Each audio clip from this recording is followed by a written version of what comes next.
Kasama ko ngayon ang ating Paris-bound, magiging two-time Olympian na. Wow, Yumer Marcial. So Good. nice to see you. Yeah, nice to see you, Miss Diane. Ang una kong napansin sa'yo, sobra kang kondisyon, Yes, nag-cut at nag-muscle ang katawan. Tama ba? Yes po, almost 3 months sa US.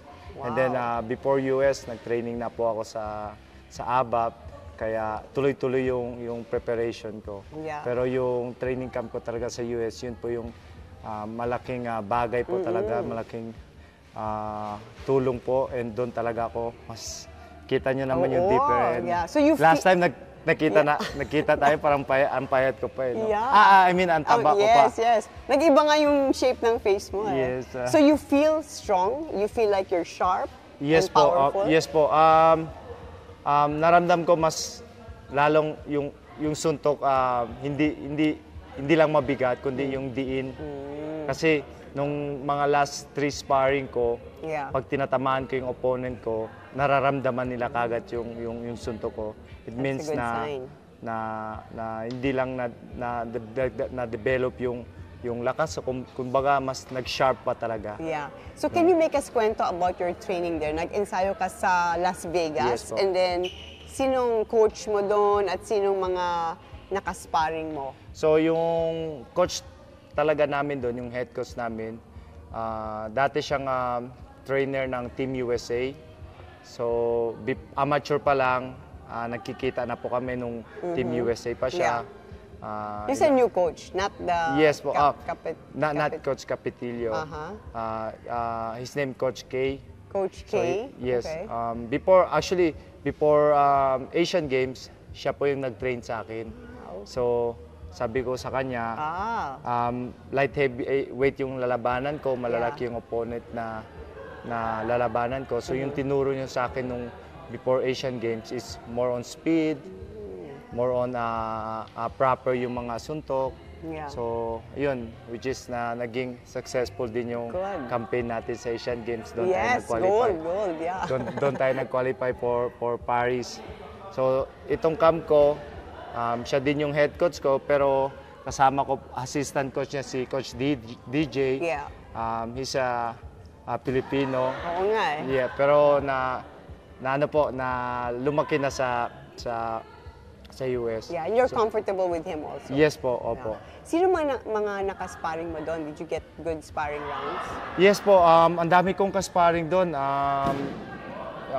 Meron Cuban, Puerto Rican, Mexican, and Black American. So, and yan, alos lahat po ng boxing and iba-ibang style po yung nakasparring namin. So, talagang pinag-aralan talaga namin lahat ng style. Yeah. And then, mas focus talaga sila sa akin kung ano yung kailangan i-develop sa akin. Kasi maraming nagsasabi, mga Pilipino, lalo na sa amateur fight ko na malakas ako sumuntok. Yeah. So, pagdating ko dun sa US, alam na ng mga kasparing ko, malakas ako sumuntok eh. Oo. So, yung ginagawa nila, tinatagbuan-tagbuan nila ako. So, ayun, pinapractice nila ako, tinuturuan nila sa akin na maging unpredictable, na hindi ni alam ng kalaban na malakas yung suntok ko, tapos bigla lang masusurprise yung kalaban. So you like the way you feel, huh? Yes po. For sure. Yes po. And marami nagtatanong, why did you take this fight? Kasi it's a pro fight. Yes I know po. you're fighting pro, then you go to Asian Games, Yes and then po. now you're back to pro. So, anong purpose ng fight nito? Una-una, first, after kong nag-qualify sa Paris last year, wala na po akong tournament. That's right. Dahil mag-Olympics na ako, so kailangan ko ng exposure. And Stay active. Yes po, stay active. And then, sa pangalawa po, matagal ko na itong pangarap na makalaban dito sa Pilipinas. Okay. Na mapapanood po ako ng pamilya ko, ng mga kaibigan ko, and of course, yung lahat na sumusuporta sa mga Pilipino. And pangatlo po,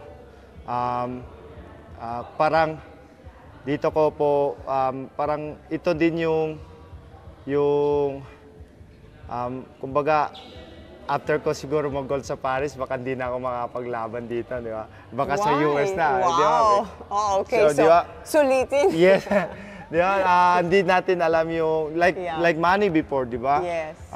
Sir Manny na, dati nakakalaban siya dito, pero ngayon, ang daming gusto makanood sa kanya ng live, pero hindi na siya pwede dito. So, kaya, sinamantalahan ko po itong pagkakataon na to na makalaban po ako dito. Narinig ko yung sinabi mo, after ko mag-gold ng Paris. Yeah! Yes po, yes. So, yun talaga yung, alam nyo, ano may salita talaga na yung pagparati nyo, minimension.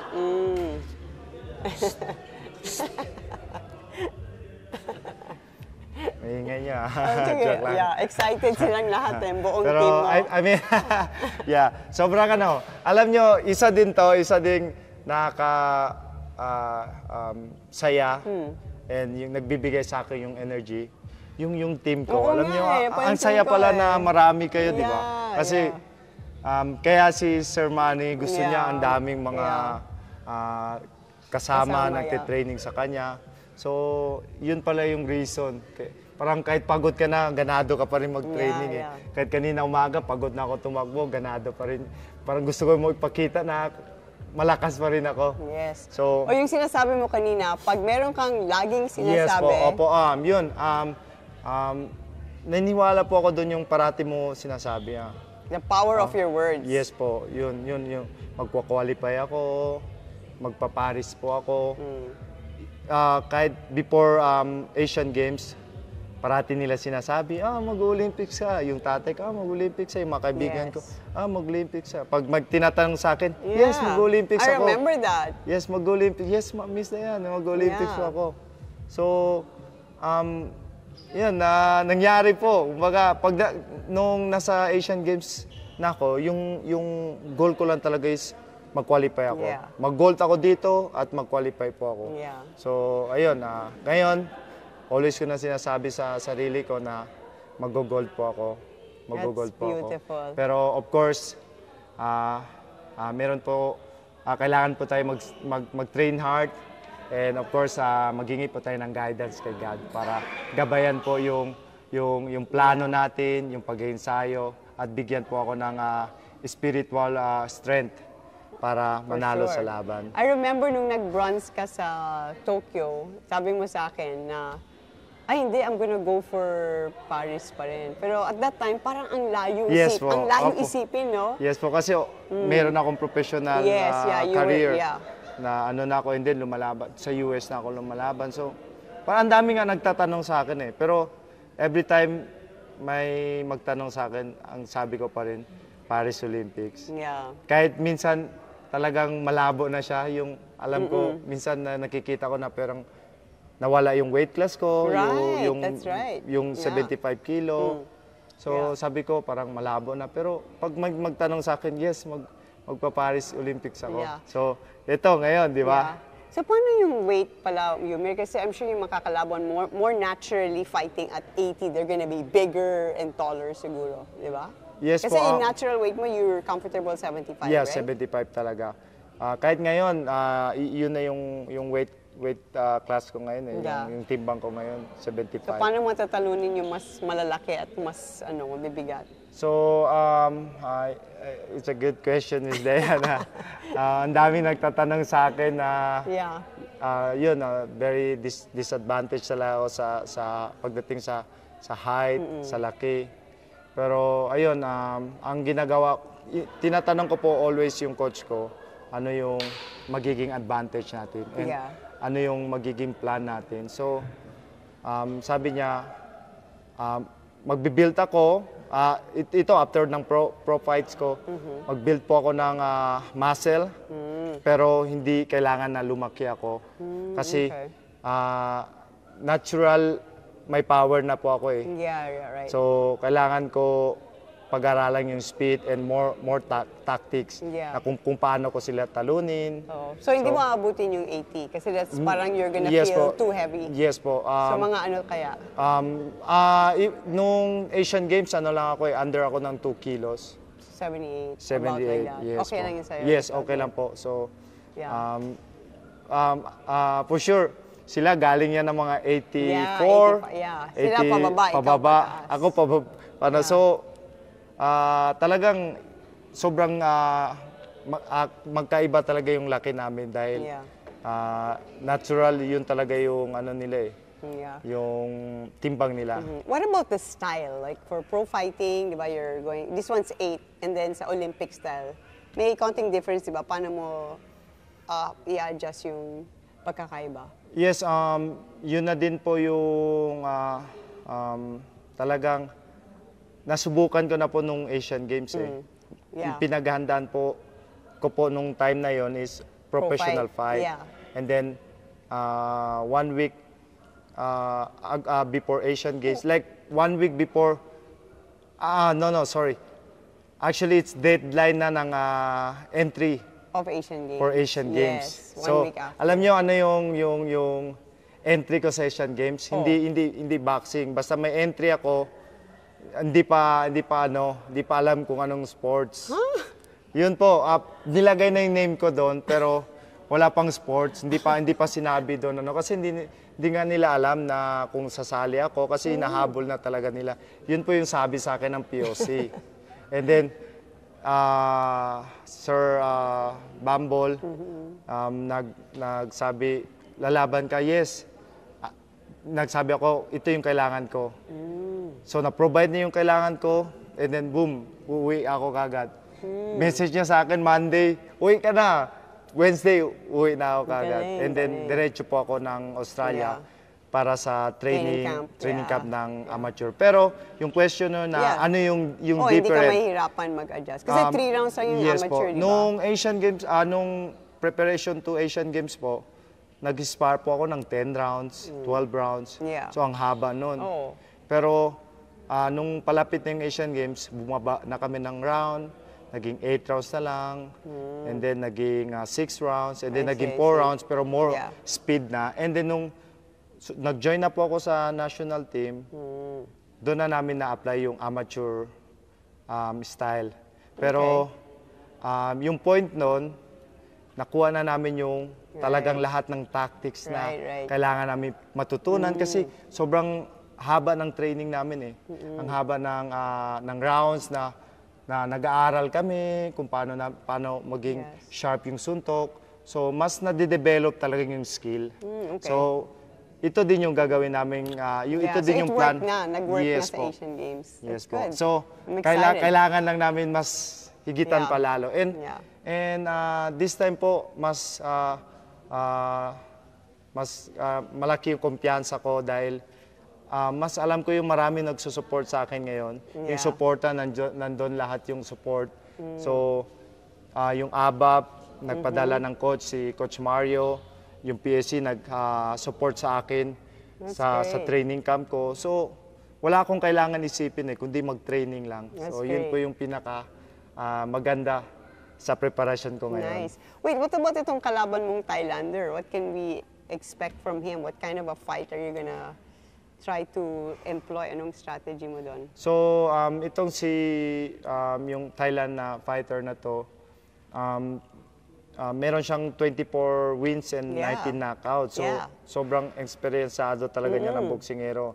So, alam natin, maraming magagaling na boksingero na natalo ng mga eksperyensadong boksingero. Kaya, hindi po ako pwede magtiwala dahil ang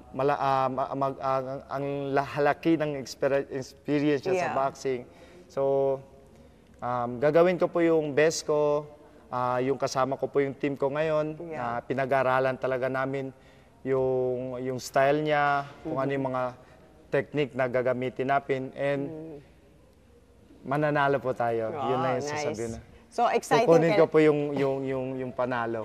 And I think you're gonna be really inspired kasi yung nga sabi mo matagal mo ng dream na lumaban here in the Philippines, diba? And finally it happened. Yes po. Sobrang excited and sobrang grateful po ako sa sa event na to and sa lahat ng mga sumusuporta sa akin. You were saying na even your whole team is so well supported dito, no? Yes po. Pati itong venue. Yes po. So, like I mentioned kanina, POC President nagtanong sa akin kung ano yung kailangan ko. And For then, this fight? Yes, for this fight. Nag-mention lang po kailangan ko ng ganito, kailangan ko po ng ganito, and then boom, like, okay, approve. Nice. So talagang itong time na to, sobrang very lang talaga, smooth lang po talaga lahat. Yun naman po yung dinadasal ko parati na maging smooth po lahat ng maging plano namin. And that's very important for an athlete na, diba, like the other things around you are taken care of kasi usually mahirap in every angle, diba? Yes po, yung marami kang iniisip. So, yun. That's good, huh? I can see the glow in your eye and I'm really excited for this fight now. Yes, so you're gonna go for a knockout, no? Ano ba yung favorite punch mo ngayon? Huh? Sa Asian Games, hook lahat ng knockdown ko eh. Okay. Even ito yung dati na injury, pero ito yung favorite punch ko. So, hindi ko hanapin o susubukan i-knockout. So, gagawin lang namin yung best namin na manalo itong laban na to. And kung mag-knockout man, darating lang yun. That's nice. That's nice. Very exciting. Yes, well, Yumir, super happy for you. I'm so excited for your fight. Thank you so much, Miss Diane. And thank you sa time nyo. Thank you sa pagbisita dito sa Tagaytay. Alam ko, sobrang layo na to. No. Pero marami... Pupunta nga kami Paris para sa'yo. Yes po. Yes po. So, after na after ng win natin, usap tayo ulit. And then Paris. I want to ask you something pala. Because I know you're naka-focus on Paris, pero do you have plans to have children with your wife, with your beautiful wife after? Yes po, ma'am. Yun, isa yun sa mga dream ko. Yes. So, pero sabi ko kay Mrs. na focus muna ako ngayon sa Paris.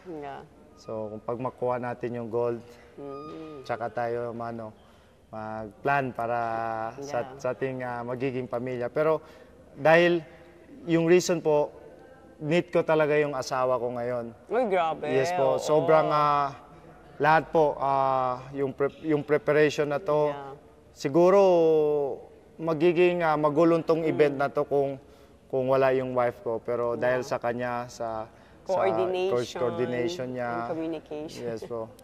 Galing. It really helps na boxer siya, no? Yes po. Pero hindi lang about doon yung inaayos niya, Miss Diane. About din sa akin yung preparation ng food ko, yung conditioning ko. Cooking for you in the States. Yes po, yung conditioning ko. And then, inisipan niya yung event, inisipan niya yung media. Kasi, syempre, sobrang grateful namin dahil nandito kayo. Buti nga sumasagot siya. Yes po, nandito kayo na sumusuporta sa amin. So, ayun. Thank you so much. Yeah, you're blessed to have a wife like that. Yes po. Okay, Yumir, God bless. Thank you po. Thank you, Miss Diane.